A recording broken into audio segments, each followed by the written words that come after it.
Alright, so I thought I would put together a little video on kind of the whole process of going from a test generator into Moodle and then creating a quiz.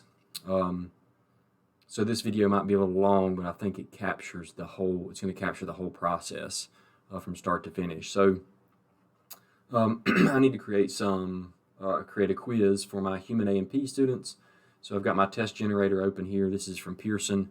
Most publishers are going to have something like this, and I've used one other, maybe this is TestView, seems like there's one of them. But anyway, some test generator. So I'll open up and I'll come down to chapter 11 here, and notice there's matching true, false, multiple choice questions.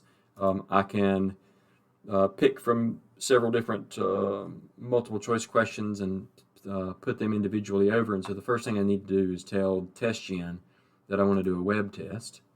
And I always just create it as a Blackboard test. I don't worry with any of these others, even though this says Moodle. I always just select Blackboard, and that works fine. And so then I can select questions individually and move them over. I can also delete them if I decide I don't want to use them.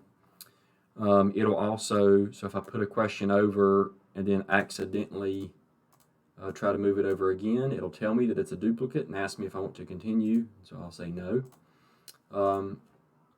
The other thing I can do is I can just move the whole bunch over. So if I just want to take all of the multiple choice questions and put them over, I'll just click on multiple choice questions, hold and drag it, and it'll populate all of the multiple choice questions into TestGen at the same time.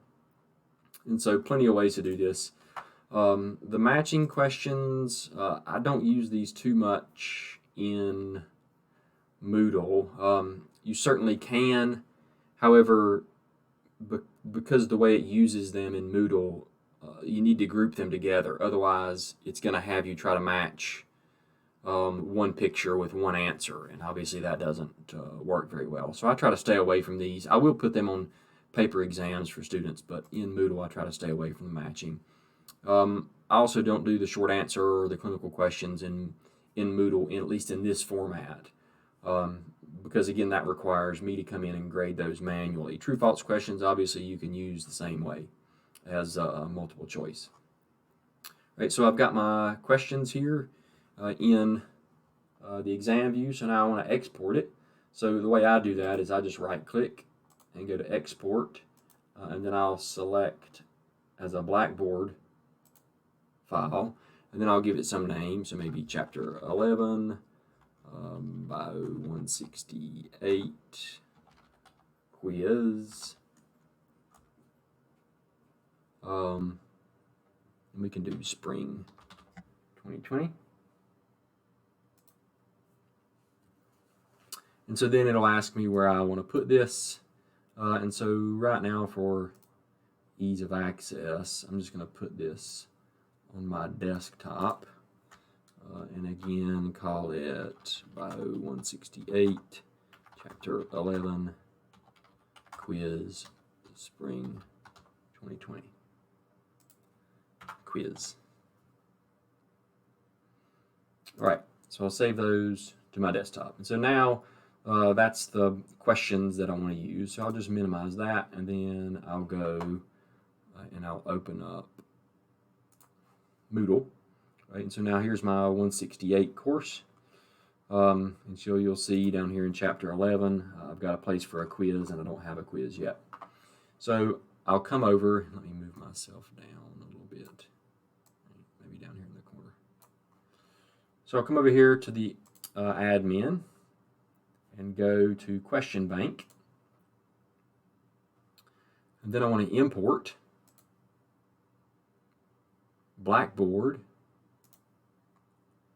right, and then scroll down and choose your file, right, and so now this is where I can browse to find where that file was. It was on my desktop, or at least should have been, and so here it is, Bio 168 chapter 11 quiz Spring 2020. So I'll just select that and open, and then upload this file. Right, and so it tells me that it's there, It usually talks about a file size. I've never had an issue with that, and I don't worry with any of this other stuff up above. So I just import that. And then it gives you kind of a preview of the questions. And if you want to scroll through those, you certainly can, right? And so now the questions are in the bank, right? So what you could do is go over here, click on questions, and then in the categories, what you should see is my chapter 11, 168, spring 2020, and there's 49 questions in that bank, right? And so now I want to create a quiz from that. So I'll just go back to my course. Right, so Bio 168, 620. I'll come down to chapter 11. Then I want to create a learning activity. Right, I want to create a quiz.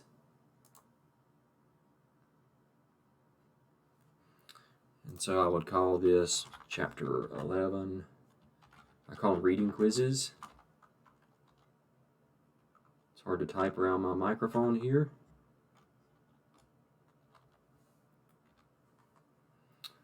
Timing, you can do this however you want to, obviously. I'm not going to put anything on these.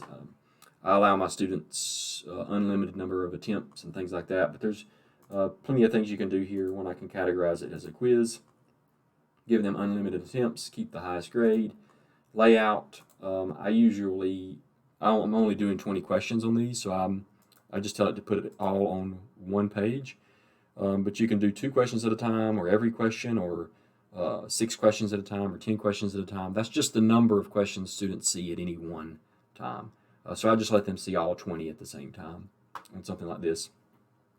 If it's a 50-question exam, I might do 10 at a time or 20 at a time, something like that. But plenty of ways to set that up.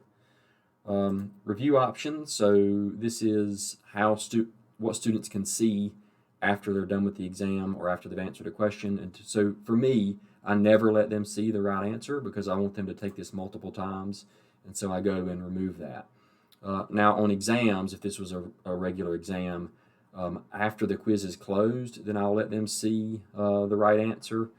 But that's it. I won't let them see the right answer in any other way. Otherwise, what they're going to do is they're just going to open up the quiz, guess a bunch, and then have it give them the right answer so that they can use that, right? So that's review options.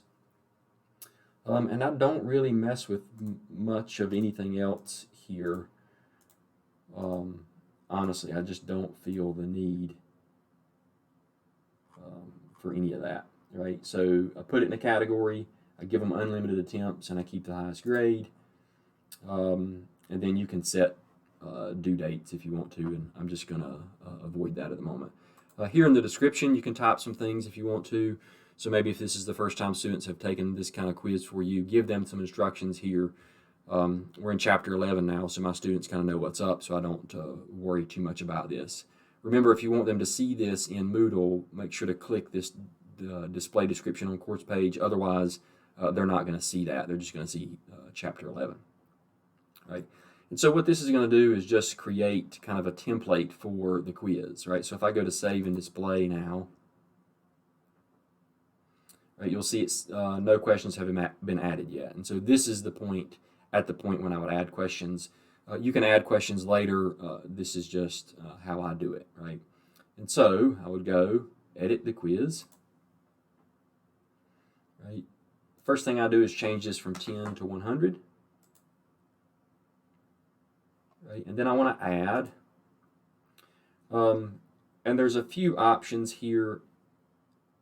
If you do new question, that's going to have you type in a question, and so that's not what I'm after here. I don't want to type in questions and answers. I want to select from.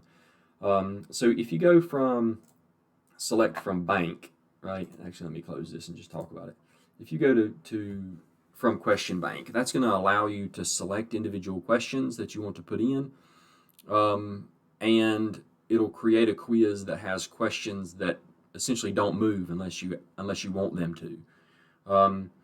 What I typically do is, well, so let me just show you how that works. Maybe that's probably a good idea. So if this is just questions from a bank, again, I'll come up here I'll choose my chapter 11. Right, and here are all the questions I can select from. And so I can select them all if I want to by clicking that box. Or I can pick individual questions that I want it to upload. Right, and so I would select the individual questions that I would want and then add those questions to the quiz.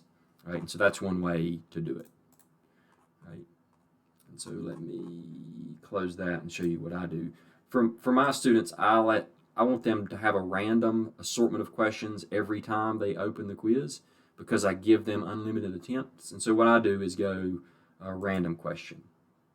Right? And so what this will do then is it'll pull a random number of questions, or I have it do 20. So it's going to pull 20 random questions from the bank of questions every time students open the quiz. Right? So again, I'll go to chapter 11. It's going to populate my questions, right? And then it says number of random questions. And so I'll say 20, right? And then add random questions. Right? And so now this is essentially how the quiz is built, right? And so this is random question 1, random question 2, random question 3. And so every time students go in and take the quiz, the first question is going to be random, right? It's not going to be the same for everybody all the way through 20. And essentially that's it. Now if I go back, so I'll go back to chapter 11.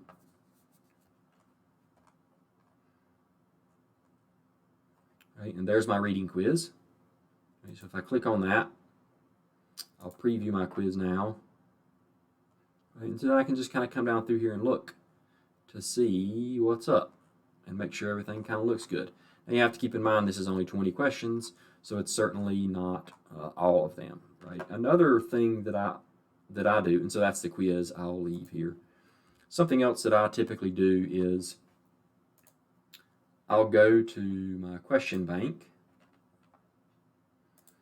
especially once I've uploaded it. So I'll go back to chapter 11 here, and I'll just kind of scroll down through here and look at these. And one thing I'm looking for is this little notation over here means that it's a multiple choice question. So I'll just scroll down through and make sure that all these are multiple choice questions, because sometimes weird things happen when you upload it, and so maybe it changes that to something else, a true, false, or a short answer or whatever. This is particularly important to pay attention to if you try to code the questions yourself. If you're using a test generator, then usually this is pretty spot on, right? Something else you can do, because sometimes from test generators, when they put the questions in, maybe they have the answer incorrect. And so one thing you can do is go in and edit each question, right? So if I decide, so if a student says, well, this question about graded potentials is not correct, so I can click on the little gear there, and I can go in here and I can edit the question. So maybe I want to change it. So maybe B is not really the correct answer, right? So they shouldn't get 100% for it. Maybe A was, and so I should give them credit there. So there's plenty of editing you can do on the back end, even after you've uploaded all this, right? And so I think that gets us through most of it. So taking TestGen, right, uploading into Moodle, and then creating a quiz from that. Right, so if you have any questions, let me know. I'd be happy to help.